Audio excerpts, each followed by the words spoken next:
Radio, a part of the Pro Football Central Radio Network. I am one of your hosts, Aaron Freeman, joined as usual by my co-host, Scott Karasik. Today, we are back to preview this season opener between the Falcons and the Philadelphia Eagles. We will also be talking about the final cuts and roster moves the Falcons made over the weekend. We'll be giving you some of our betting picks as well and answering your guys' mailbag questions as well. So as we usually do to start off this show, we start talking about any roster moves that the Falcons have made in the last week since we've done the show. Obviously, they made a bunch. They made their final cuts. They traded for New England Patriots safety Jordan Richards. He replaced Ron Parker potentially on the roster. They added 10 players to their practice squad, promoted one of those guys to the roster today in cornerback Deontay Burton. Scott, first let's talk about the Jordan Richards trade. The Falcons gave up a conditional 7th-round pick in the 2020 draft to get Richards from the Patriots. What are your thoughts on what Richards is going to bring to the table as for the Falcons? I think they just brought him in as a pure special teams guy. He's that safety linebacker type, the same way Keanu Neal is, where he's going to drop down in the box and, knock some heads. He's not the same caliber football player that Neal is, but he's still a similar player. Yeah, I think you're right. I think special teams is his forte. That's really what he's been done in New England the last couple of years. I think he's a different type of safety than what Ron Parker was. Knock some heads. I sent this on our Facebook page over the weekend, so if you guys want more in-depth thoughts on this move, you can go check that out, Falcon Central Radio on Facebook. But basically, he's more of a special teams guy. He's more of a box safety. He's not a great coverage guy. Parker is more of a coverage guy, but the Falcons weren't necessarily looking for a coverage safety, largely, I think, due to the emergence of DeMonte Casey and looking more at a guy that can really help out on special teams, given the fact that Casey is probably going to have a significant role in this defense, which Parker probably wasn't due to Casey's emergence. So I think this is a good move to strengthen the Falcons secondary. They basically give up nothing to get, so a conditional 7th is practically nothing. So I think it's a good move for the Falcons to shore up some depth in an area where, at least on special teams, they were a little questionable going into the season. Let's talk about the final cuts. There's too many to list here. But Evan Birchfield asked the question, was there anyone who was cut that should have made the team, in your opinion? This is always a tough question every single year, and there's maybe 2 guys on this entire list that I honestly think should have made. That's Harrison Smith and Jonathan. Outside of those 2 guys, I can't think of any specific roster. Yeah, I was a Sean Harlow proponent. You accurately predicted that he was going to get cut. So kudos to you, Scott. I think you wind up getting more predictions right on that final roster, mainly because of that Harlow prediction. So he was the only guy that really stood out to me. I thought Garrett Smith really did a great job, but Justin Zimmer made the team, so it's not as if, I thought they were pretty much equals in that regard, so I don't feel like that. Yeah, I think Celestin's probably the one guy that you would point to with Richard Jarvis making it as that 6th linebacker spot. So most of the cuts were pretty much what you thought were going to be. I think those 3 spots were really 3 of them, in addition to Parker, that were sort of the surprises, so to speak. Any thoughts on the 9.5, I guess, if we count Alex Gray as a half? 9.5 guys on the practice squad? Yeah, I think that's what it is. I mean, Benkert, Hill, Gray, Graham, Osenauer, Brunskill, 2OT Mariner, Neal, Overbaugh. I mean, there's talent there, but at the same time, these are practice squad guys for a reason. I still don't understand why they keep Brunskill around. I will never understand that. That dude blows. I'd rather see them just keep Sean Harlow. I wouldn't disagree with you on that. The 2 moves that stand out, I think, are bringing back Brian Hill after losing him last year, and he spent this year with the Cincinnati Bengals, wound up getting cut so that they could bring back Michael Johnson, who was a guy that people were speculating as a possibility for the Falcons for that 53rd roster spot that wound up going to Deontay Burton earlier today. So I think it's nice for the Falcons to get Hill back. The other one that stands out to me is Overball, just because teams don't carry two long snappers. And we know, we'll talk about this in a minute when we talk about the Eagles matchup, but we know Josh Harris, the great Josh Harris, I should say, his status is a little bit up there for Thursday night, and whether or not he will be healthy enough to play. He's dealing with a hip injury. And so keeping Overball on the practice squad is basically an insurance policy in the event that they have to elevate him to the roster for Thursday. But that's basically sounds like it's going to be a game time sort of decision. So I guess Thursday morning or whatever, we'll find out whether or not Overball is going to be on the team, and that's going to be a good indicator whether or not Josh Harris is going to play on Thursday. The real question is who gets cut for Overball. Yeah, that's going to be the question. You have any guesses? If I had to guess, I'm guessing it's going to be a linebacker by the name of Dewey. What's his last name? Jarvis. Yeah. Yeah, that seems to be, unless they're going to cut Burton again. So, yeah, I think, he's probably the most likely candidate to get cut. I can't imagine them cut. Maybe Justin Zimmer? Maybe? I don't know. But those two would be the most likely candidates, I think. I'd agree. Oh, that being said, let's move on to this Eagles matchup. The matchup you've all been dying for us to talk about now for more than 6 months. The rematch from that divisional playoff game. The Falcons will be on the road this week on Thursday Night Football, prime time to kick off the NFL season. The Falcons have lost the last two outings against the Eagles. They've been able to control the line of scrimmage in both games. We'll discuss those matchups in a moment. But let's talk a little bit about the injury report. The Falcons, comparatively speaking, heading into this game compared to the Eagles, are much healthier, although they have some injuries. Ben Garland's dealing with a calf injury. He's probably doubtful, hasn't practiced this week. Ray Wilson hasn't practiced either with his shoulder injury. I don't think on a short week, when you miss the first 2 days of practice, it's likely that you're going to play, but we'll find out. Isaiah Oliver is dealing with an ankle injury. As we mentioned before, Josh Harris is dealing with a hip injury. Both of those guys have been limited the last couple of days, so I think the Deontay Burton signing is indicative that the Falcons aren't necessarily confident Oliver will suit up. It does indicate that using that spot on the cornerback means that they're a little bit more optimistic maybe that Josh Harris will wind up playing rather than using it on Overball. Ricardo Allen's dealing with a thigh injury, but he'll probably play. Marvin Hall, ankle injury. Deion Jones, hamstring. Foye Oluokun, ankle. All those guys are probably probable. They've been able to practice all week, so don't expect that to change anytime soon. Flipping to the Eagles side, they're dealing with a lot of injuries. Nigel Bradham, their best linebacker, is suspended. Alshon Jeffrey's dealing with the shoulder injury. He's not going to play. Timmy Jernigan's got a back injury. He's not playing. Carson Wentz is not going to play with his coming off his knee injury. You got Matt Collins, one of their backup wide receivers, dealing with a groin injury. Michael Bennett was just put on the injury report today. Did not practice with a knee injury. Whether that's sort of precautionary or a serious issue, we'll have to find out tomorrow. I thought he was suspended. I don't think so. I feel like there was a talk that he might get suspended, but since they haven't suspended him yet, I feel like it would be kind of crazy to suspend him the day before the game. Yeah. Jay Ajayi was dealing with a foot injury yesterday, but was turned to practice fully healthy this week or today, so he's expected to play. Brandon Graham's coming off an ankle injury, was limited in preseason. Same thing with Jason Peters with the knee injury, but both of those guys are expected to fully participate the rest of this week in practice as well as play on Thursday. So the Eagles are dealing with a lot more injuries this week.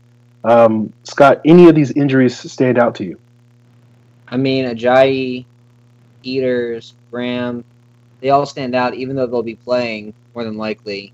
They stand out because they're starters who are key starters. And Peters having a knee injury, going against a guy like Tack McKinley who's raw speed, that makes a big difference. You've got a guy like Alshon Jeffrey out of the game. That's your number one wide receiver. That'd be like them without Julio. Carson Wentz, their starting quarterback, is out. Falcons without Ryan. Yeah, I know Nick Foles won a Super Bowl last year out of dumb luck, but Nick Foles is not a better quarterback than Carson Wentz. You know who else won a Super Bowl? Trent Dilfer. Rest my case on that one. So I think not having Bradham, they're missing probably 7 starters. Atlanta should be able to at least try and, at the very least, be able to win this game. At the best, they should be able to dominate it because there's a lot of people missing this starting team. Well, yeah, I think, they are dealing with a lot of injuries. But I don't know if any of them are that critical. Because I feel like Jeffrey is more, not necessarily their Julio Jones. I think he's more their Mohamed Sanu. I think Nelson Aguilar is more their Julio Jones. I feel like Bradham, while good, certainly was good down the stretch last year. I feel like Jordan Hicks, prior to getting hurt, was their best linebacker. He was their Deion Jones, so to speak. Jernigan's a big loss, but they have so much depth on their defensive line. I don't feel like that's a huge loss.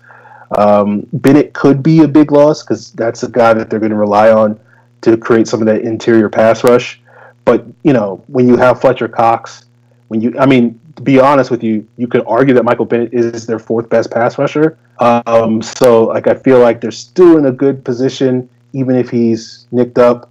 Graham and Peters, those guys have been limited this preseason. And so if they're, particularly a guy like Peters, if he shows his age, given that he hasn't played football in quite some time, I think that is a matchup that the Falcons could potentially exploit.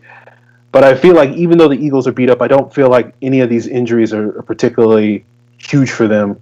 Even Wentz, I feel like, yeah, Wentz is better than Foles, but I think Wentz coming off of a knee injury, that specific knee injury, that ACL tear, they're about even if he was healthy and going to play this week. Later in the season, I think you could certainly make a strong case that Wentz is way better than Foles, but I don't feel like these injuries are going to be too problematic for the Eagles because I just think they're so deep at several of these positions, particularly on the defensive line, that they could have 2 guys out and it's not going to really affect things.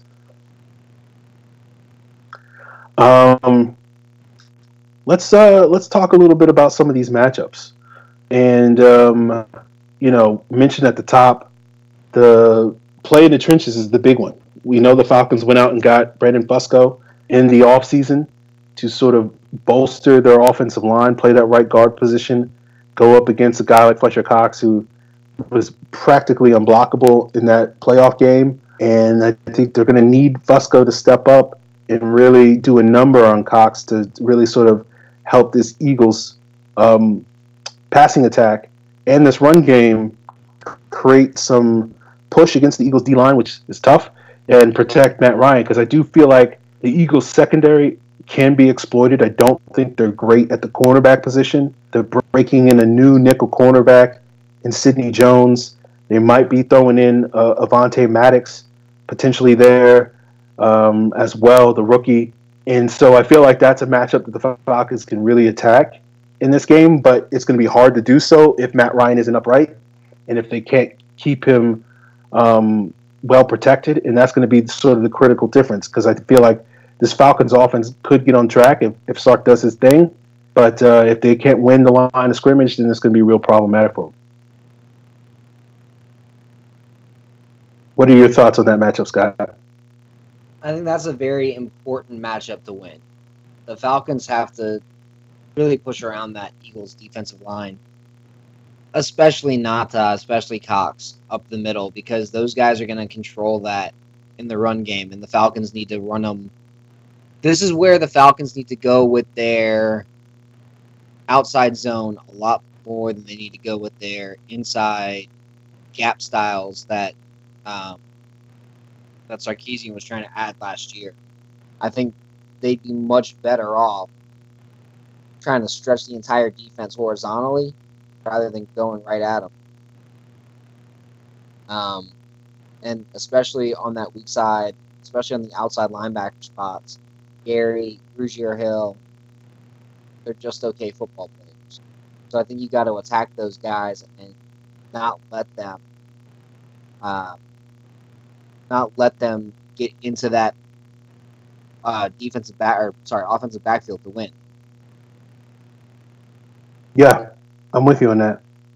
I think this is going to be an interesting matchup up front for the Falcons because they've been basically pushed around the last two times they faced the Eagles, and it sounds cliche, but at some point pride's got to kick in and be like that's not going to happen a third time, and hopefully that's on Thursday night. But if it isn't, then I think the Falcons are going to show what they've done in the last two games and really struggle to move the ball against this Eagles defense. I do think the vulnerability, as I said, is the Eagles secondary, particularly at that slot cornerback position.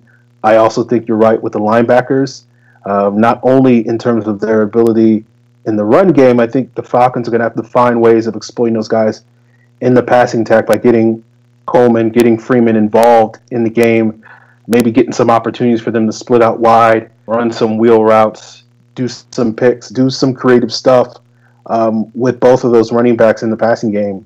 And I think it's going to be critical that, Sark brings his A game. He's had many, many months to prepare for this game, and so hopefully he's got some new wrinkles. Julio Jones promised this week that they have some new wrinkles in the red zone, and I hope Sark, that's true, and they have some new wrinkles to throw at this Eagles defense that they didn't really do to a great degree in that playoff game. Yeah, I hope they basically just watched that one dude's video and was like, oh, maybe we should add some pick plays. That's good. I think that's good analysis there, Scott. I agree 100% on that. Let's see. What else? Looking at the rest of the offense, I do think they got to find a way to get Julio involved. Like, Julio just was not that good in that last game. And I think maybe some of that was due to the fact that maybe he wasn't 100% and he just wasn't creating the same sort of separation that he normally does. But I think you have to, to me, there's no way the Falcons can beat the Eagles in this game, and Julio's, kept in check like I felt like he was in that last game. And so, whether that means moving him in the slot so he gets one-on-ones against Sidney Jones, whatever the Falcons have to do, they have to find a way to keep him heavily involved and keep the attention focused on him so that then, the Mohamed Sanus and the Calvin Ridleys of the world can go out there and, win their one-on-ones and really create havoc elsewhere in the Eagles defense. Here's a wild take. Put Julio in the slot. The entire game? I'd say 80% of the game. Put him in the slot almost the entire game. Just ram him down the throat, and if they have to move someone, they have to move someone. And by moving, Ronald Darby to the slot, Darby's not that good in the slot. By moving Jalen Mills just isn't good. So, you've got Mills and Darby and Sidney Jones. Falcons could easily take any one of those guys out with Julio. One thing that's cool about putting Julio in the slot, though, is no matter where he goes, there's a safety that's following. So where he lines up dictates where the safety's going to be. So if you put him in the slot and you've got Sanu outside, you honestly just have to run Julio up and then run that post with Sanu. Sanu's going to be wide open on that post every time. I like that strategy, Scott. I'm all for it. But I think it's going to be the question of whether the Falcons really do that. Because, I think that's the one area where you're like, wow, we can really exploit this Eagles defense because they have a brand new nickel cornerback. Even if the pass rush is, as effective as it's been, because you have Julio in the slot, you have your best receiver in the middle of the field, whether it's running those ins, whether it's running those outs. that's a reliable outlet for Matt Ryan to get rid of the ball quickly. So I'm hoping that we do see that, Scott. So I'm all for that. I hope that's a new wrinkle that we add to the offense, and that will be a good testament to sort of see what progress Sark has made with understanding his players, understanding how they match up, and how to exploit certain matchups this season. So if we see that this week, then I think that's really says a thumbs up potentially for the Falcons offense the entire season. If we don't see it, I don't necessarily know if it's a thumbs down by any means, but it is certainly a thing where it's like, man, I wish we could get more of that. So I'm 100% on board with that. Now let's move to the other side of the ball and talk about the Falcons defense going up against the Eagles offense. I think the Eagles' offensive strength is their offensive line, which is I think is one of the reasons why it doesn't really matter who the quarterback is, because they're well protected. The Falcons did not do a great job in that last game against Nick Foles to get pressure on him. They did not do a great job 2 years ago when Wentz was a rookie to get pressure on him. So I think that's going to be a key. I think we're going to have to see Takk McKinley make Jason Peters look like an old man. I think we're going to have to see Vic Beasley make Lane Johnson look like he's one of the overpaid offensive tackles in the league. I'm skeptical of that. I don't think that's a good matchup for Vic Beasley, but maybe I'm wrong. Grady Johnson's the second best right tackle in the league. Yeah, no, I get that. Like, I'm not saying that it means that Vic Beasley stinks. He's not the type of guy that Vic Beasley normally beats. A guy that can sort of match him with his athleticism. So we'll see if Vic Beasley has some wrinkles up his sleeve that can maybe change that, arithmetic or whatever. We'll see what Grady Jarrett does in the interior. Jason Kelce has given him a lot of fits these last couple of outings. Maybe the fact that Jarrett's going to be playing more 3 technique than nose tackle than he has the last 2 years may benefit him, but it's not as if the Eagles have crappy guards either. Brandon Brooks is really good. Steve Wisniewski is probably the weakest link, but would probably be an above average, top 3, top 4 offensive lineman on most offensive lines in the league. So, that's going to be an interesting, and then, Jack Crawford or Terrell McClain or whoever is that 4th guy going up against the other guard. So it's a tough matchup for the Falcons defensive line. I'm sorry, going up against this Eagles offensive line. But I think if the Falcons can find a way to create pressure, then you can stop the Eagles offense. I think they have good skill position players. I think Zach Ertz is really good. I think J.H.I. is good. I think Aguilar is good. But I don't think any of those guys, other than maybe Ertz, are guys that really scare you in the sense that if you can create pressure, then you're not too worried about what those guys can do on the back end. So to me, it all starts up front, just like it does for the Falcons offense. I think it's the same with the defense. Your thoughts, Scott? Yeah, I mean, that's where the battle is. I mean, it's just, you got to create pressure on that Eagles offensive line. You got to attack it, and I think you got to blitz. I think that's really where you've got to win, is run, overload, blitz, pull in more of that Jim Johnson style scheme than anything else. Because right now you're not going to create pressure with 4 men on this team. I think you're right, Scott. I do not have a lot of confidence in the Falcons being able to pressure with 4. So I think you're right. They have to find ways to bring extra guys, Devondre Campbell, whether that's Deion Jones, whoever it is. I think they have to do it. And I think they have to trust that their guys on the back end can hold up in coverage. Again, that's where an opportunity for guys like Aguilar, guys like Ertz, to potentially exploit some weaknesses. Neal did not do a great job against Ertz in that game. He's going to have to step up from where he did in January. They added Dallas Goedert to the tight end position. He's probably going to get a lot of matchups against Devondre Campbell. Campbell's going to have to be able to lock him down. And then we're going to have to see Brian Poole step up and cover Aguilar in the slot. Because Jeffrey's out, there's been talk that Aguilar might pull some, play a little bit more on the outside than he has the last couple of years in Philadelphia. We'll see about that. If that's the case, then I think that actually plays into the Falcons' favor because, you have Alford, you have Trufant on the outside. I don't think you have to worry too much about Mike Wallace at the other spot. I thought Shelton Gibson did some good things in the preseason, but I feel pretty confident that Alford and Trufant can handle him. So I think Aguilar is really the one wide receiver you have to worry about. And I think, it's going to be a question whether Poole can take care of business. But if he does, then I think the Falcons, are in a very favorable situation to do what you talk about and dial up those blitzes and dial up those pressures to sort of supplement their four-man rush. So here's where I think the Falcons get creative. I think they end up having Alford on Aguilar. I think they end up having Ricardo Allen out there playing cornerback in those nickel sets and have Casey at free safety, because I don't think Brian Poole has the speed to keep up with these Eagle receivers. I think having Allen out there would help out quite a bit. That's Interesting. on that, because I think you have to put your best players on the field.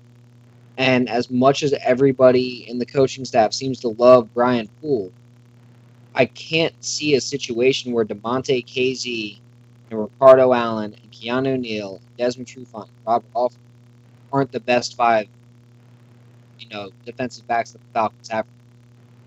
I just don't see that in any situation right now. Who's better than Casey right now? Poole, Oliver, Leedy, Justin Bethel, Gordon Richards. None of those guys are better than Casey. So you've got to put the best talent on the field. And I think by doing that, you end up having, you're going to piss off Brian Poole because he's not on the field, but it happens.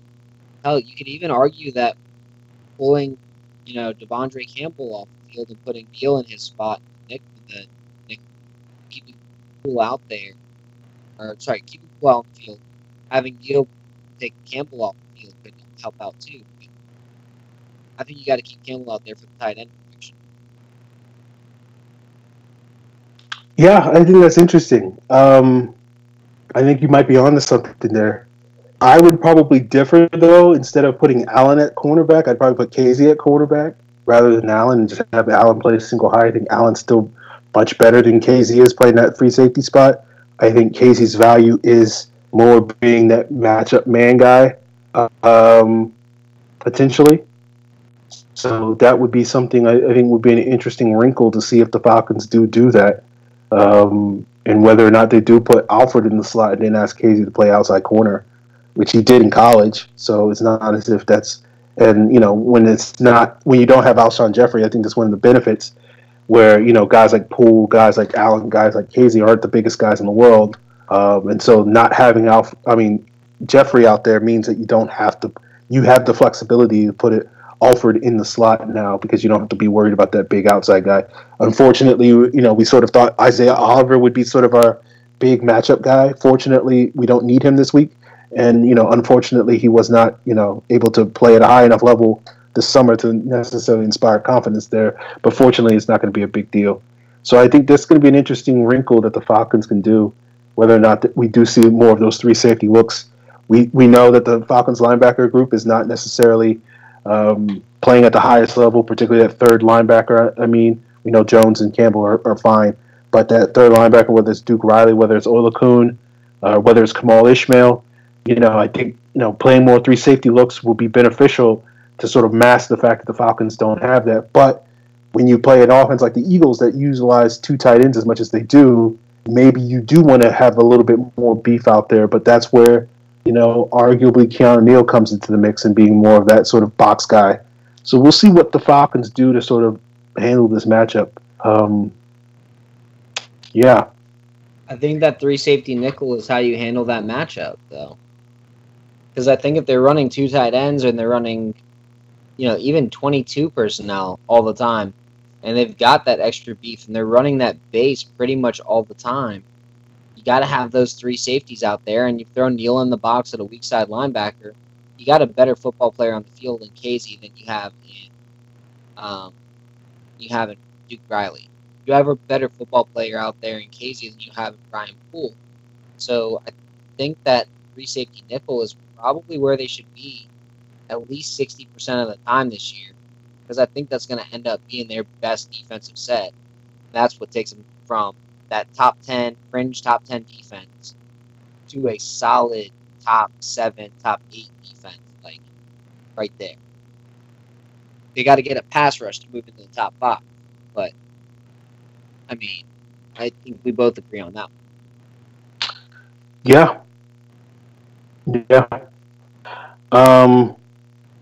Any other matchups that you're looking at, Scott, before we move on to a final prediction?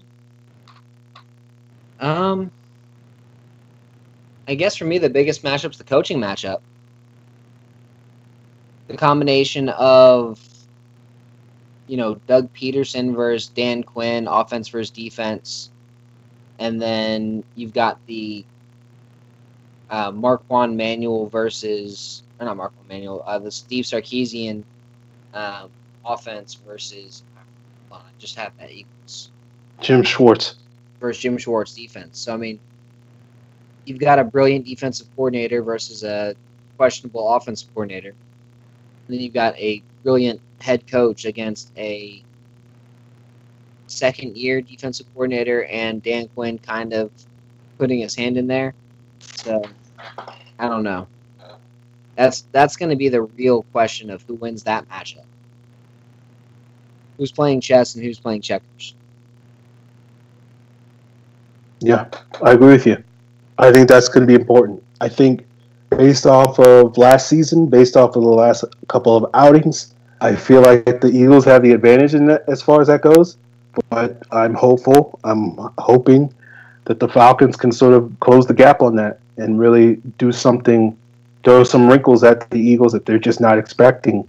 Maybe because they're like, oh, we're going to this game confident, like, oh, we know how to out scheme the Falcons. We know how to play this team because we've done so successfully the last two times. And then to have Sark come out there with something completely different, something completely new that they're not prepared for, that completely changes the landscape of this matchup. And whatever that is, who knows? Because I don't think Sark has that in him. Unless he's randomly coming out with some weird 2-3 wide receiver sets that magically pop up and or 2-3 tight end sets, I should say, that are magically popping up. And you're like, oh wait, what's Eric Sober doing on the field? Yeah, look. There's no doubt that Sark has the weapons to be as creative as he wants to be. It's just a question of whether he's going to be as creative as he wants to be. That's the big question about the season, and that's a big question about this game. Because I think, pound for pound, I do think the Falcons have some advantages, particularly when it comes to the skill position players on both sides of the ball. But again, I think, even with some of the injuries the Eagles have on their defensive line and maybe on their offensive line, they still have a decisive advantage on both sides of the ball in the trenches. And so, if it just comes down to, pushing, who's going to get pushed around or who's going to be doing the push around, I think the Eagles are going to have the clear-cut advantage there. And so it's going to be more on the Falcons coaching staff to try to find a way to equalize that. And I think, when you have sort of the coaching disparity that we've seen between Peterson and his staff and Dan Quinn and his staff, and again, that's not a fault of Dan Quinn or Marquand Manuel, it's more of a Sark thing than necessarily those guys. But, that's where you sort of have question marks. And, I tend to be the type of person that believes it when I see it, as opposed to just going purely on faith that say, oh, Sark's going to figure it out. Maybe he does. Maybe he doesn't. We'll find out. Let's talk predictions before we move on to some betting advice. And, I know many of you guys know that I'm the negative one on this podcast. Scott's the more positive one. I don't expect the third time to be a charm for the Falcons beating this Eagles team at home. They've been so successful at home under Doug Peterson. Now, a lot of that is due to more Carson Wentz than necessarily Nick Foles. But I feel like still the Falcons still have a lot of room to grow on both sides of the ball. I still expect the Eagles to be able to control the line of scrimmage. And in the end, I do think that'll allow them to win this game. I feel like it's going to be very close. I feel like it's going to come down to the wire like it did last time. But I think it's going to be Eagles 24, Falcons 23. Oh, man. I think the Falcons had 2 wins the last 2 years over the Eagles that they basically handed to the Eagles over either dumb mistakes or penalties or turnovers. Both games the Falcons should have won. If the Falcons can keep it clean, they could blow them out. That's just my view on this game. Maybe I'm being a homer here, but I think the Falcons have that ability to win this game and blow them out. That being said, my prediction isn't going to be a Falcons 1, Eagles 17. Falcons by 4. And the reason why I'm saying that is I still think Sark's kind of figuring out his team. I think his team. I think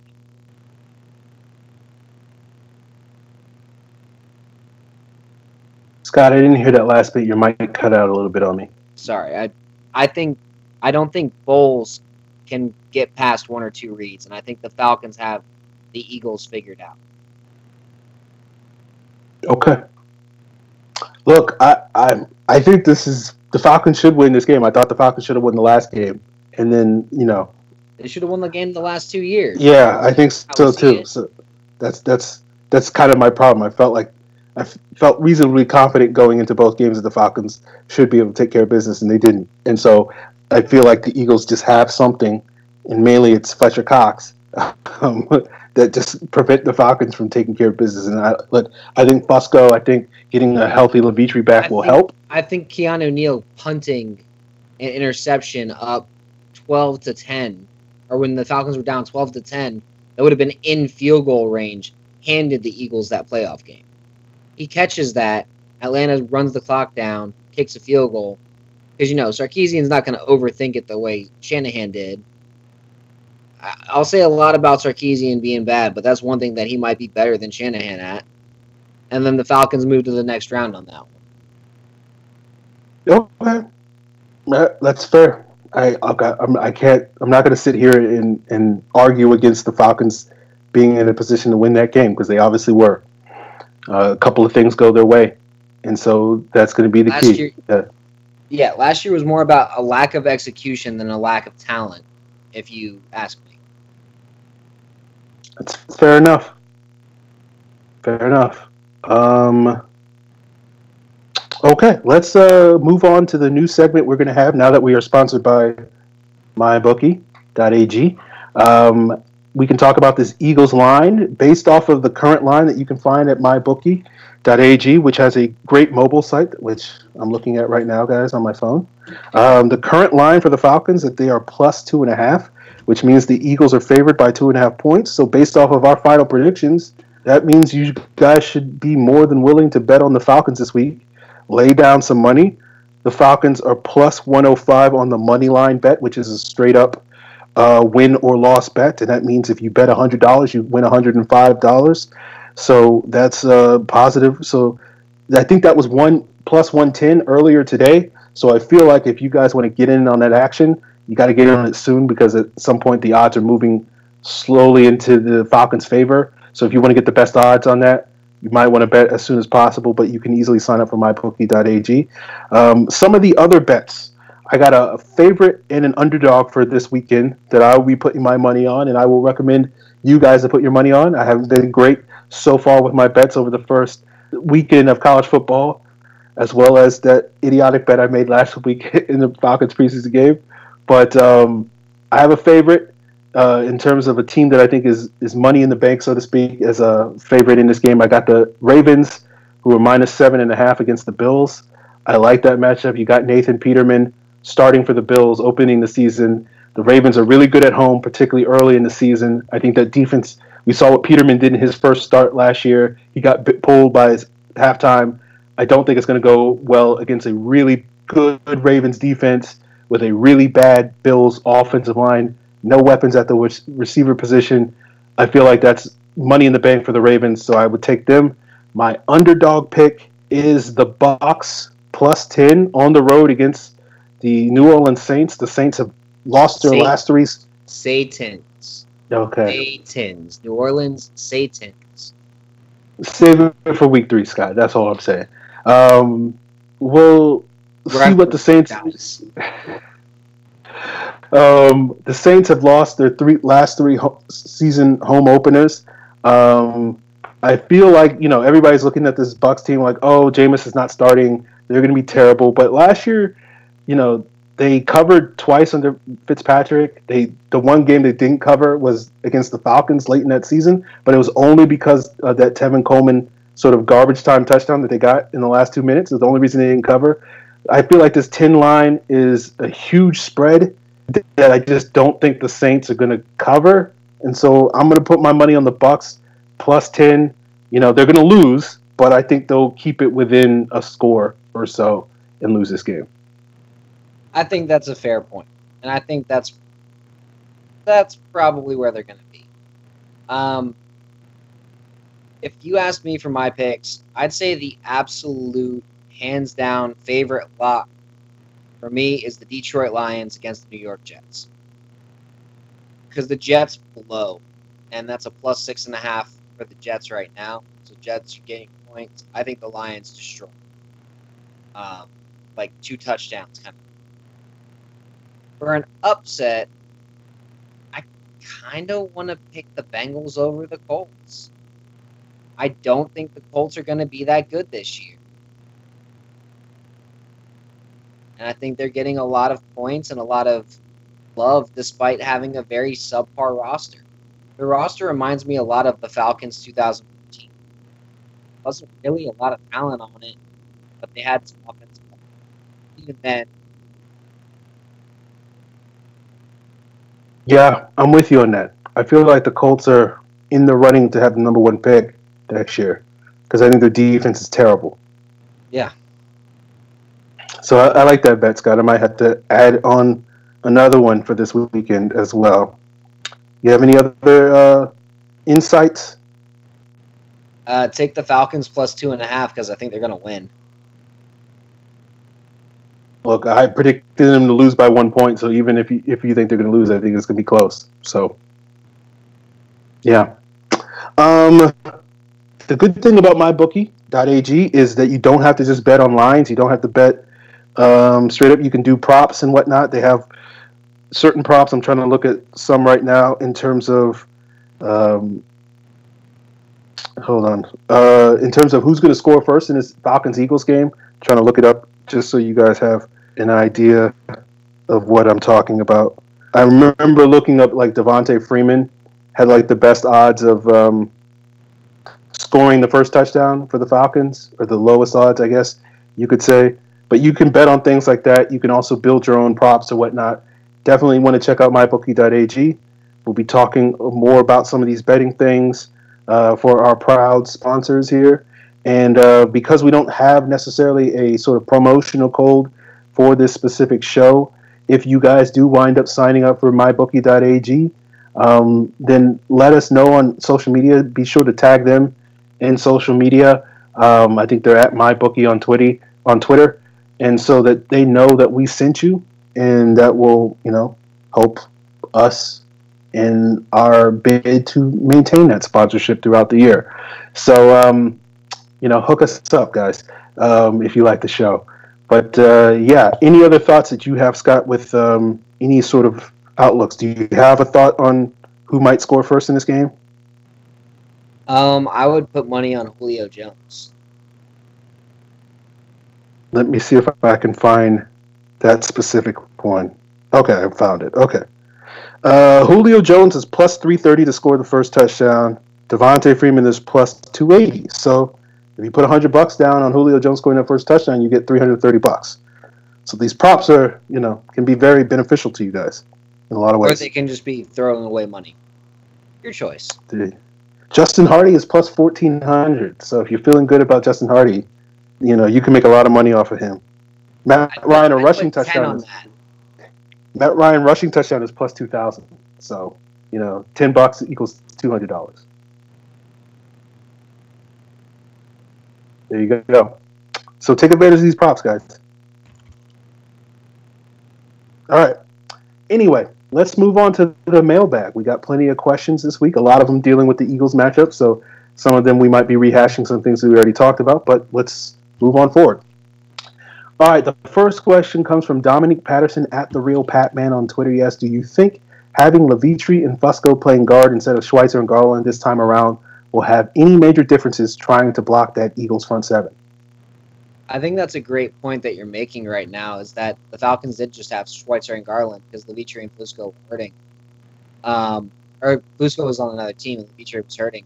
So having an upgraded both spots should help the line block better.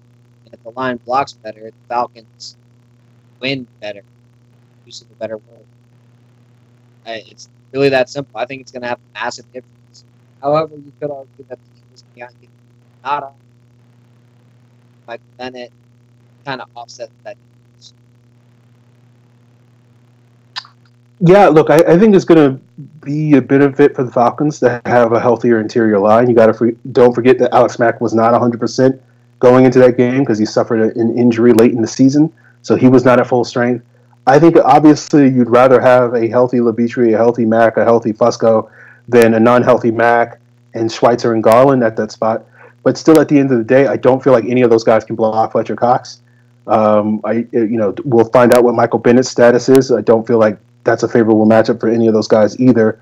And they do like to kick Brandon Graham inside on occasion as well. So, like, I think it will help, but I don't feel like anybody should go into this game feeling like, oh, yeah, like, we can totally take Fletcher Cox out of this game because Levitri's in it playing and, Fusco's here. Like, I think you're still going to see Fletcher Cox look like Fletcher Cox. So I think it will help the Falcons, but I don't know if it's going to be like this sort of complete 180-degree turnaround for the Falcons' offensive line. But obviously, as we saw in that last game, if it means the difference between converting a couple more third downs and sustaining some drives, that could have a huge ramifications and allow the Falcons to score some points, which they did not really do in that last game. The only points they scored were off the 2 turnovers. Those were all 10 of their points. They got 0 points on their 7 other drives in that game. And so if you think,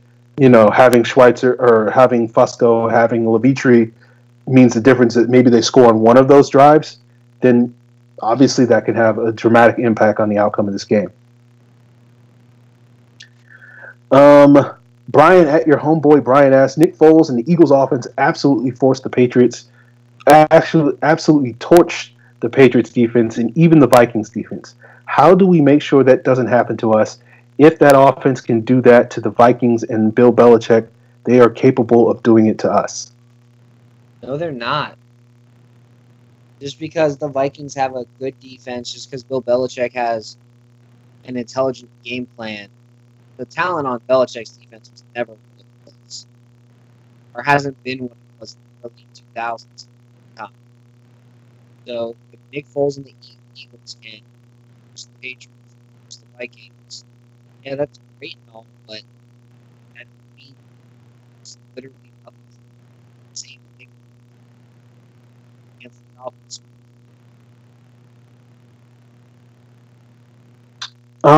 Yeah, look, I think the Eagles have the offensive capability to be very good. I think, the thing that hurt the Patriots more than anything was not being able to get pressure in that game and allowed Nick Foles. And Nick Foles just threw some dimes in that game. There's no doubt about it. Like, that was probably the best game he's played since, like, the first year of Chip Kelly, since he's, the last 5 years in the league. So, I don't expect Nick Foles to have a repeat performance like that. But it does go to show that, like we saw in that playoff game against the Falcons, if you don't pressure Nick Foles, then he's going to have time to find open receivers. With the Vikings game, like, the Vikings had the best third down defense in the league, and the Eagles were very successful moving the chains against them in that particular game, got a lot of explosive plays. I think some of that is owed to just breakdowns uncharacteristic breakdowns in the Vikings secondary that you're just not accustomed to seeing. So I kind of agree with Scott where it's like I don't feel like the Falcons are going to be as vulnerable, even though I would certainly argue that the Vikings have a much better defense than the Falcons do. But I feel like that was more, both of those games were, I won't say flukes, but sort of more one-time instances that I don't think you can expect the Eagles to do on a weekly basis and not necessarily to start out this season. So I think, obviously I wouldn't sit here and be like, there's no way that the Eagles could score like a 30-burger, put a 30-burger on this Falcons defense. I think that's possible, but I don't think it's likely. There you go. I don't think it's likely at all. I think it's more likely that the Falcons score 30 than the Eagles score 30 in this game, based on health and talent. I hope you're right. Noel Rodriguez at Vota Noel 2020 on Twitter.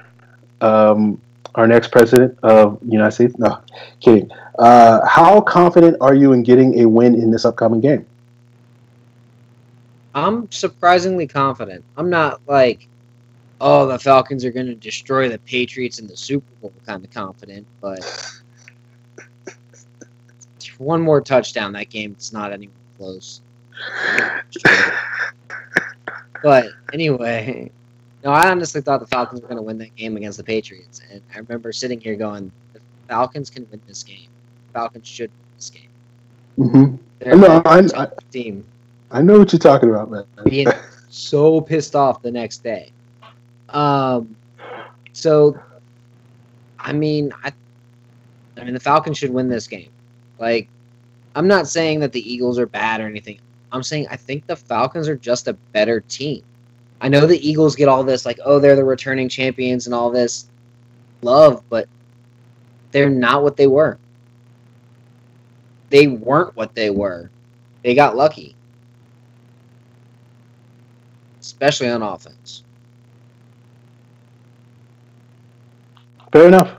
Look, I said it before. I was much more confident than I am right now that the Falcons would take care of business in the last two times they played the Eagles. Then they got dominated in 2016, and then, they got beat up in 2017. They came close, certainly, no doubt about it.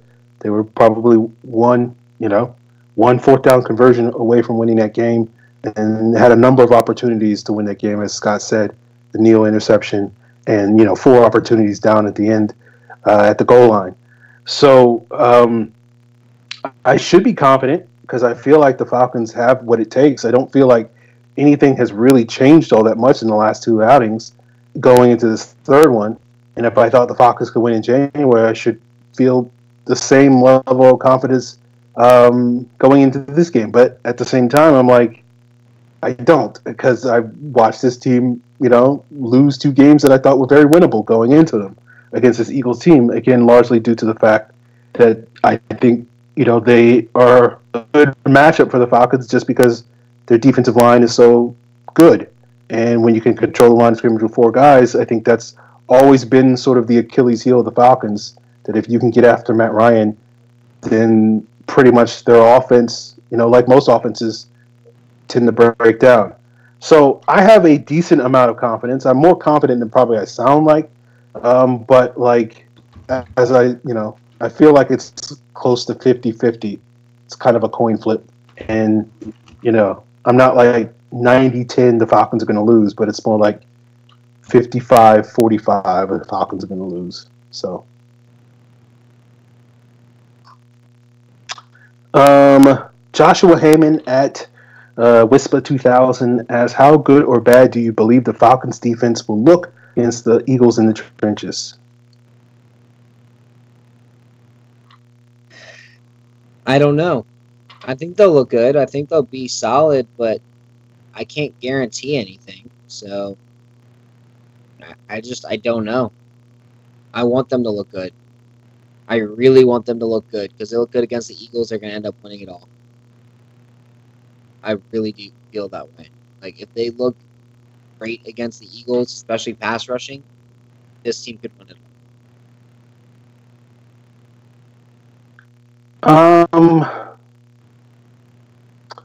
Look, I've been lower on the Falcons' defensive line than probably most the last couple of months.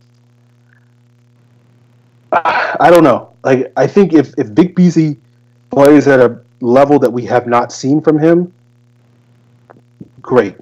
If Grady Jarrett takes his game to a next level, great. If Takk McKinley takes his game to a next level, great. Again, all of those things can happen. I'm not going to sit here and just close the door like, no, there's no chance any of that happens. But I think you need to have all 3 of those guys sort of hit those marks. And if only 2 of them hit it or 1 of them hit it, that's an improvement, but not to the degree that I think you really need to see to sort of flip the tables than what we've seen in the last couple of years. Because the problem with that Eagles game last time was, like, if the Falcons weren't, running twists and stunts, they weren't really doing a great job getting pressure. Tack had a couple of nice plays. Claiborne had a couple of nice plays going up against Vaitai. But Vaitai is probably not going to play in this game. So I don't think you can rely on a backup level player to sort of exploit in this matchup with a healthy Jason Peters coming back to the lineup. So I feel like the Falcons' defensive line has the capability of getting there. They just got to do it. And it's hard for me, at least in this first game, to predict it without having seen it yet. So we'll see. I think the one, I guess you could say, I think the one X factor for this entire defensive line is Deidrin Sanat. If he comes in and just balls out, I think that's going to help everybody else on the line. If he just comes in and starts penetrating and looking like Babineau but fatter, everybody's going to be happy on this defensive line because Jarrett's going to have a guy who draws double teams. Vic's going to have a guy who draws double teams inside. Two guys who draw double teams inside. Tack's going to bust out because he's got that badass nose tackle next to him. So I think Sanat could be that true X factor where, yeah, McLean may be average, but Sanat kills him, and Sanat wins those games. Yeah, I think you have a good point there. But again, that's part of the reason why I'm a little skeptical because he's a rookie, and like I feel like, if you're putting too much stock in a rookie not playing like a rookie, then that's not necessarily a recipe for success. But we'll see what happens. Again, I think the Falcons have the talent to be a good defensive line. I don't know if anybody's going to confuse us with the Jaguars or anything, or even the Eagles anytime soon. But I think they certainly have enough talent with those three guys, sort of to be an upper tier defensive line. They just got to go out there and show it. Young Zach, his question is, Aaron, do you think the Falcons will have an answer for the RPO? I will let Scott answer this question first. Yes, and I think it's just called playing good, disciplined defense. Yeah, look, I think the RPO is kind of overrated.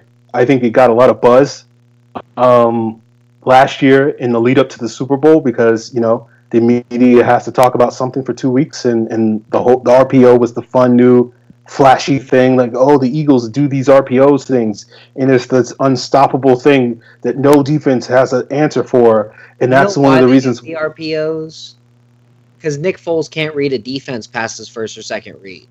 That's why they do an RPO. No, I'm dead serious. He can't read a defense. He can sit there and he can grab a football, he can fake it, he can look for his first and second read, and then after that, he's lost. If you can press his receivers and press his first and second read like the Falcons did in the playoffs, that's all they did. They just pressed everybody. Go back and watch that game. They pressed and they played tight coverage on his top couple of reads for a couple seconds, and then he was lost. They just got to keep doing the same kind of thing. There's times when coverage dictates more than pass rush does. And I think if you get the coverage in this game, you're going to get the pass rush. And I think that's why the RPOs are not a big deal, is if you play the coverage and you can stop Foles from making that third, fourth, fifth read, you're going to win. Okay. Look, I think pressure matters with Nick Foles. I wouldn't go to the level where I'm like, he can't read past his first read, or his second read or whatever. But going back to what I was saying, like I think the RPOs are overrated in terms of how critical they are to stopping the Eagles. I just think that's something that people hyped up last year because, they need to hype up stuff going into the Super Bowl because they have 2 weeks of content that they need to fill. I think that was certainly something that Chris Collinsworth talked his head off about when he was calling Eagles games and talking about regular play action passes as if they were these new innovative RPOs, and it got out of control last year. I think the RPOs is an element of the Eagles offense. I think it's a wrinkle that they can throw at teams, which challenges teams, but I don't feel like you go into any of these games against the Eagles being like, if we don't stop the RPOs, we can't stop the Eagles' offense. I think their offense is the same as any other offense. You stop the run, you pressure the quarterback, you create turnovers, you get off the field on third downs, all the sort of things, the mundane, regular cliches that you hear every single week. It's football. It's not rocket science. It's the same thing. And the RPOs is just a new wrinkle, but it's not as if the Falcons were suddenly exploited by the RPOs in that last matchup. There was a couple of times where the Eagles took advantage of them, but like that wasn't the reason why the Eagles' offense was successful. Like I can't even think of a specific instance where it was really an RPO. They did some misdirection stuff, but it wasn't sort of specifically RPOs that was like killing the Falcons' defense. So I feel like whether the Falcons have an answer for the RPO or not really doesn't matter all that much if they do the other things they need to do: stop the run, pressure the quarterback, create turnovers, etc. So, like, I think the whole RPO thing is kind of overblown at this point, in sort of talking about its importance in these matchups. All right, we are wrapping things up in a bit. Evan Birchfield has a couple of questions. His first one is: the Falcons win if blank. The Falcons win if they knock around Nick Foles a little bit. The Falcons win if they stop the run. The Falcons win if they score more points. I like that one. That last one's, I think, spot on, Scott. The Falcons win if they don't drop interceptions and try to catch them with their knees. Just saying. Yeah. I think the Falcons win if Sark is good. Like, I think it's that simple. I think if the Falcons do what we talked about earlier in the show and come up with new innovative wrinkles to what they can do, and really sort of show some things that the Eagles aren't necessarily prepared for, then I think they win the game. I think if they just are sort of relying on, just having the better players and just relying on, that's why execution becomes so critical in these games, because they don't really have a coaching staff, or at least an offensive coordinator, that really has found a way to really put their guys in favorable situations. So it is completely reliant on whether Wes Schweitzer can block Fletcher Cox. It is completely reliant on them not dropping an interception or catching every pass. It is completely reliant on them having the perfect play call on the second and goal, or whatever the case may be.